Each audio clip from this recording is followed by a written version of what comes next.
Okay, so exciting to be back with you guys.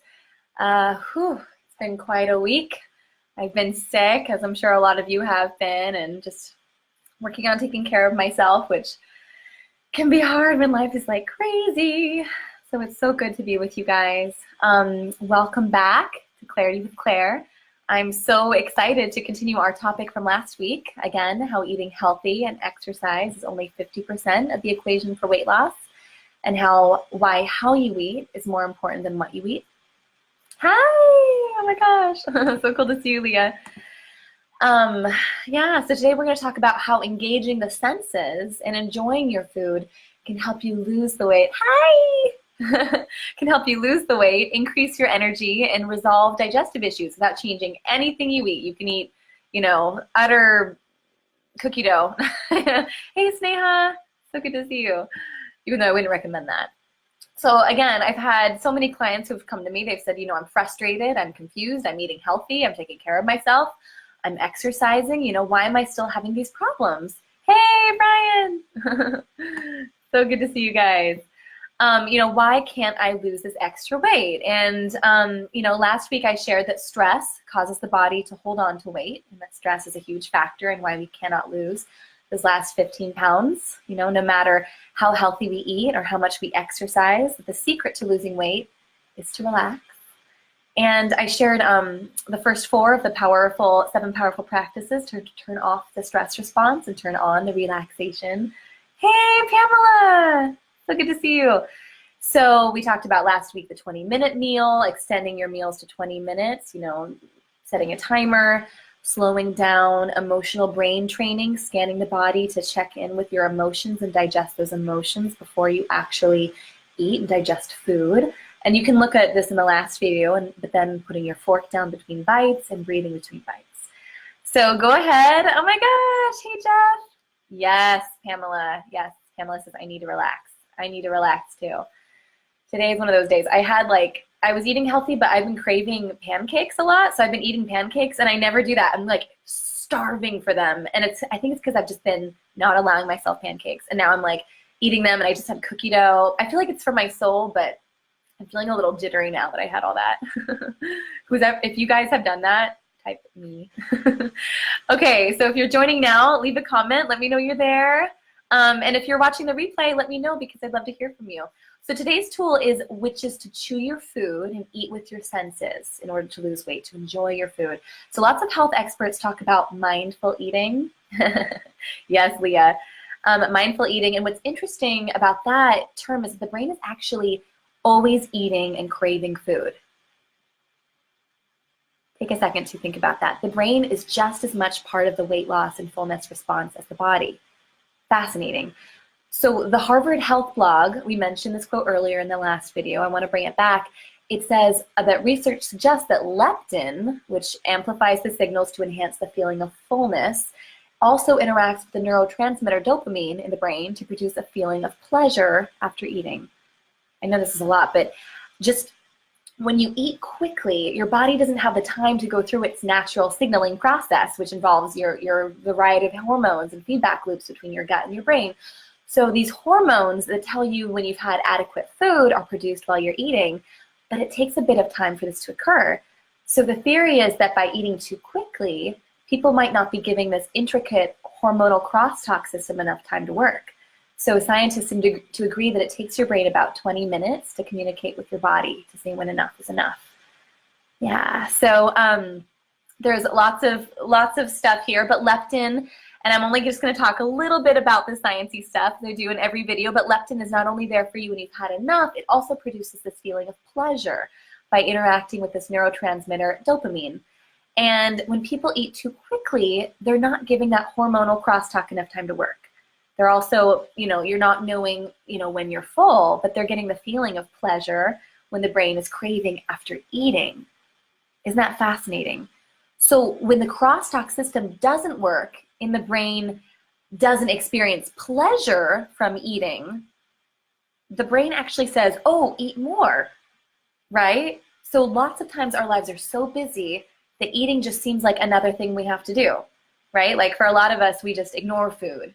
or we're annoyed by it, or often we're just not paying attention to a meal. So maybe we bolted something down before we knew, we did it, and then it's, off to the next task. So the brain, as you've now discovered, is not satisfied by that experience. It wants to indulge in the full sensual pleasure of eating. And interestingly enough, your digestive system and your metabolism works most efficiently when you do allow yourself the entire process and sensual pleasure of eating. So why is that true? So we're going to look deeper into this phenomenon and how it can completely change when we look at lifestyle challenges like overeating and binge eating. So I want to look at something called the cephalic phase digestive response. It's something that my coach learned from a teacher named Mark David. He's an eating psychologist and the author of The Slow Down Diet, or the cephalic phase digestive response. And cephalic means head, so of the head. It's a fancy way to describe that all the stuff that's happening in your head when we encounter a meal. So fascinating. So the taste before you eat the meal, the aroma, the visual stimulation, the environment, before you even open your mouth, take that first bite. When you do take that first bite, there's that taste that's brought in. Yeah. Hey, Catherine. Yeah, Leah says eating is a chore for me. Yeah, I've had that feeling too, where it's like, eating instead of sitting down to enjoy it. So we're about to talk how sitting down to enjoy and making this meal, engaging your senses, actually prepares the body to digest the food and rev up your metabolism to lose the weight.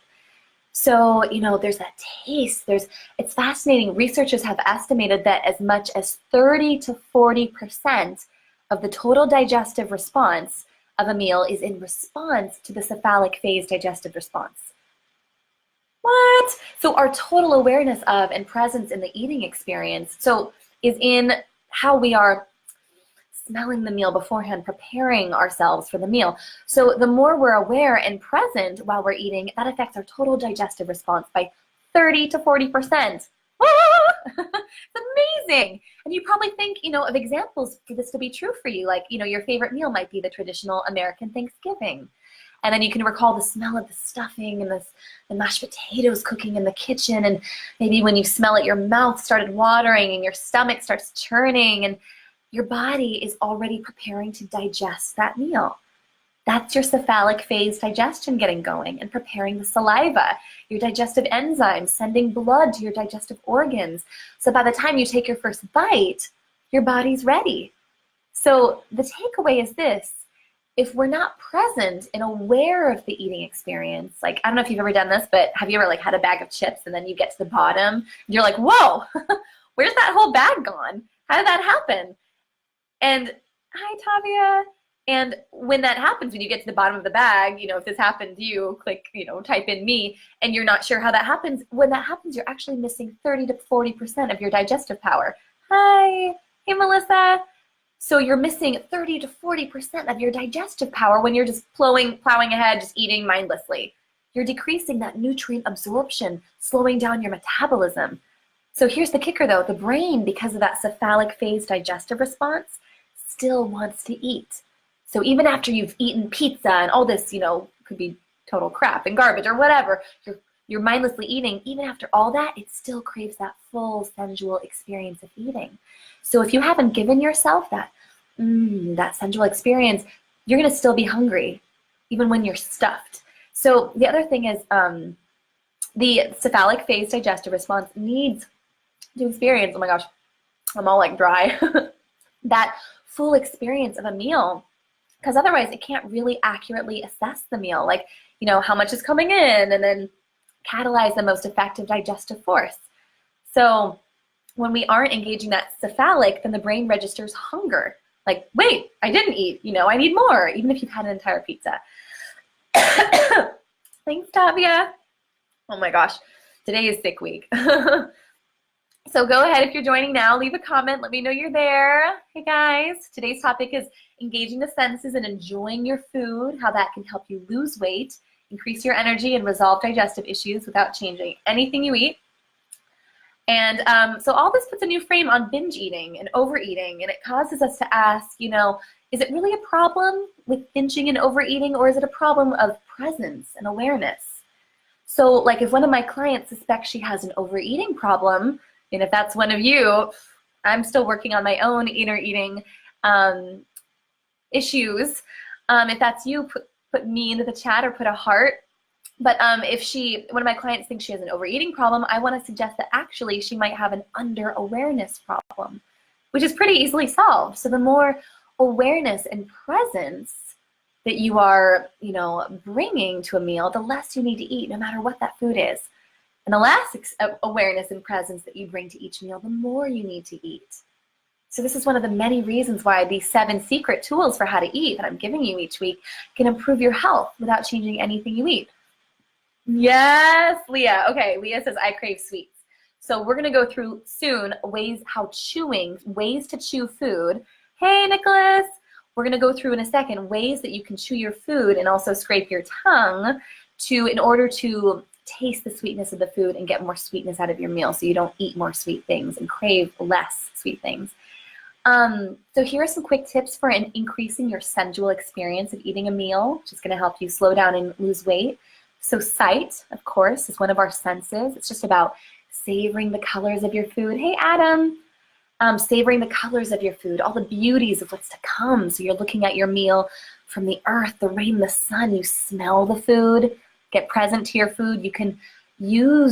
We're so used to our food that we forget to smell it like we've never smelled it before and really inhale it. What does the food smell like? Anyone who knows me knows that I often close my eyes and I make sounds when I eat. I love my food that much. And I love feeling all the sensations in my body when I eat it, all the colors and textures. I'm a feeling junkie. So I love to touch my food. What's the texture of my food? What's the texture of the utensils I'm using? What is the texture of the napkin on my lap? Is there a way I can pay attention to my environment? This involves, sight, smell, and touch. Thanks, Leah. Yeah, Leah says, great idea. Make it a ritual. Yes. So what environment can you create for yourself when you eat? So there's candles. You can have your favorite china, a tablecloth, drinking out of a big crystal goblet instead of a typical water glass. So when you eat a meal, you're eating your environment as well. This is why how we eat is just as important as what we eat. So this is why, when you're driving or on the run, it can feel so stressful. So turn off that email. Turn off the computers, the phones when you're eating. Make your meal a special time just for you. And that 20-minute meal we talked about in the first video is really helpful because when you set the timer, it's okay, 20 minutes, this is my time, no email, no nothing. And I personally get really vigorous about that. If it's, sometimes I have to eat while I work and wow, it's just a lot less pleasant. So next, we're going to talk about texture, the chewing of your food. So Leah, you mentioned craving sweets. In a second, we're going to talk about if you're a sweet craver, if you eat lots of sweets and you can't stop craving it, we're going to work on ways to chew the food and scrape your tongue so that you don't have to crave as much.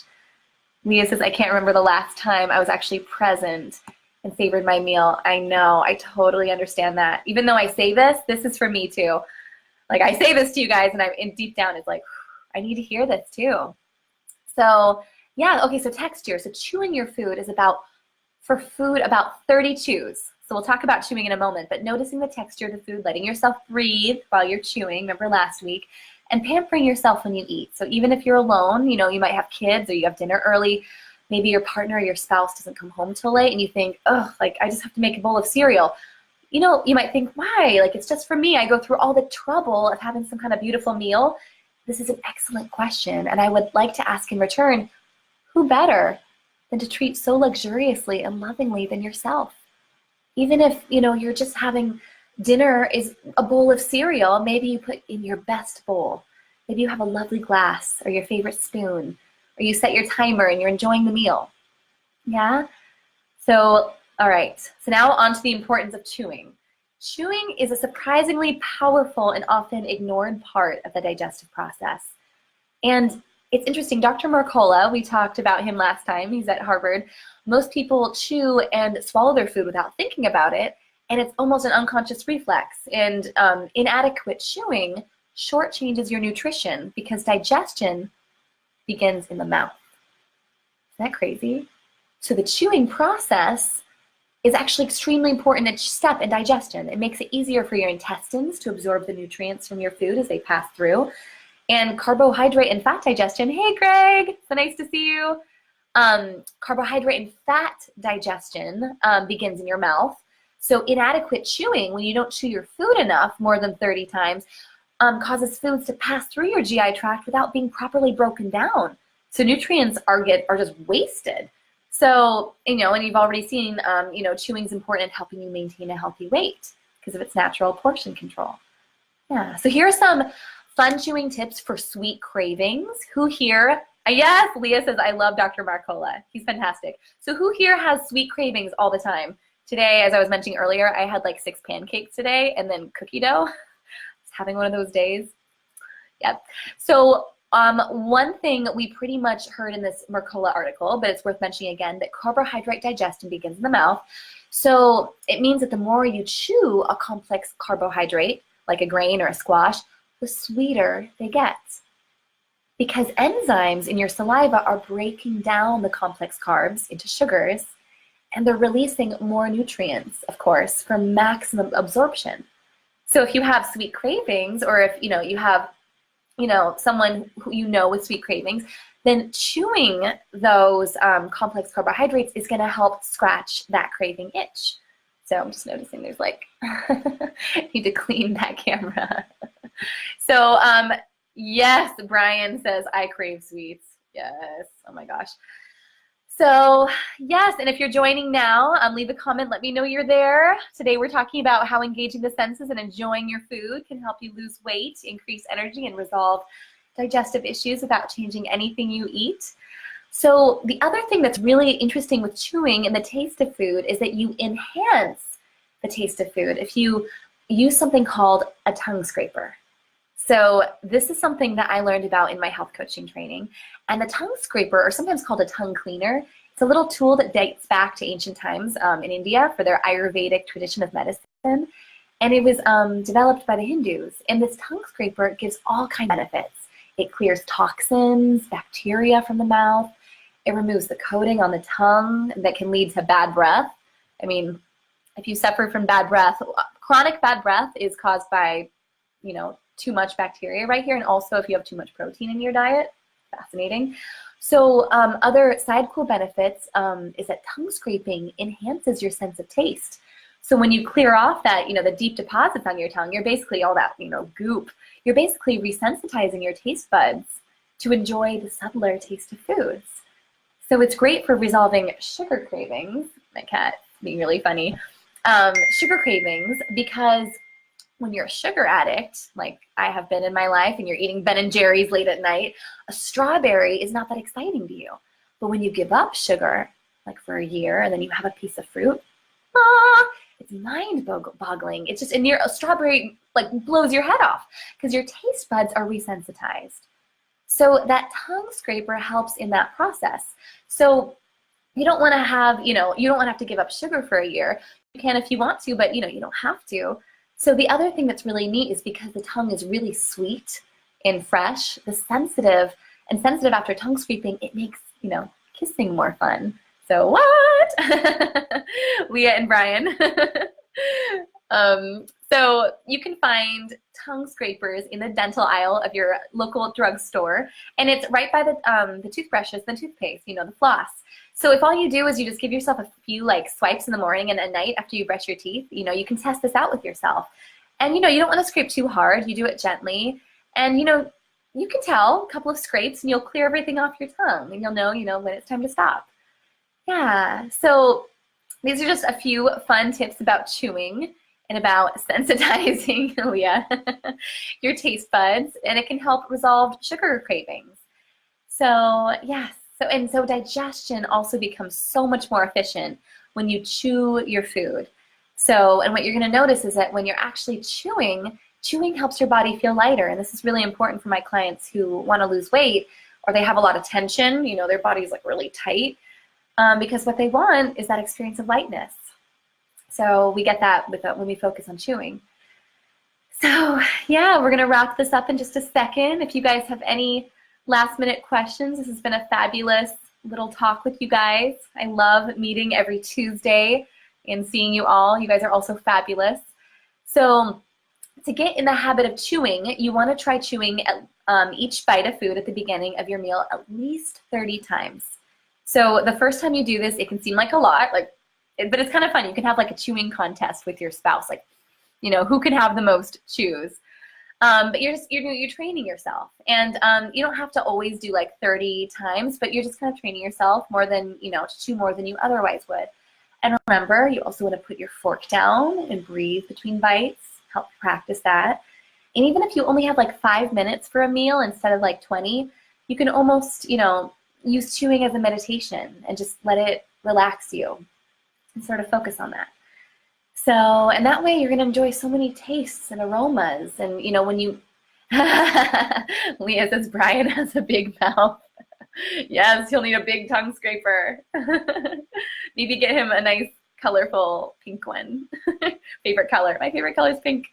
So here are some suggestions for chewing, and really not even chewing. This is kind of like setting yourself up to be really present and aware. So wash your hands, you know, close your computer, turn off the smartphone, turn off the tablet, play music if you want, light a candle, do an EBT, emotional brain training check-in, which we talked about last session, and just give gratitude for your body for digesting that meal.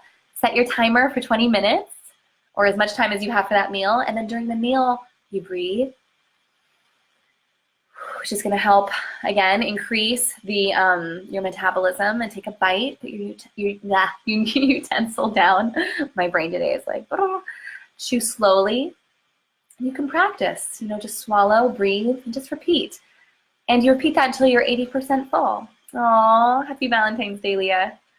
So I hope this was so useful for you all. Go ahead and type into the chat something that was useful for you in this episode of Clarity with Claire. And, you know, which one of these topics was fun for you? Let me know. And are there any topics that you'd like to see in future sessions? And what would you like to be, you know, what would you like to hear something, you know, what would you like to hear being talked about? So what kind of dialogues would you like to be engaged in? So I will be here every week, every Tuesday evening at 7:30 p.m. And it was so wonderful to be with you guys. And take care of yourself, because I'm feeling just like down today because I haven't been taking care of myself enough. So have fun, and if you know someone would benefit from this, please share this video. And if you would like a free 45-minute consultation with me for fun, just let me know, instant message me, and I will talk to you soon. All right, take care. Bye, everyone.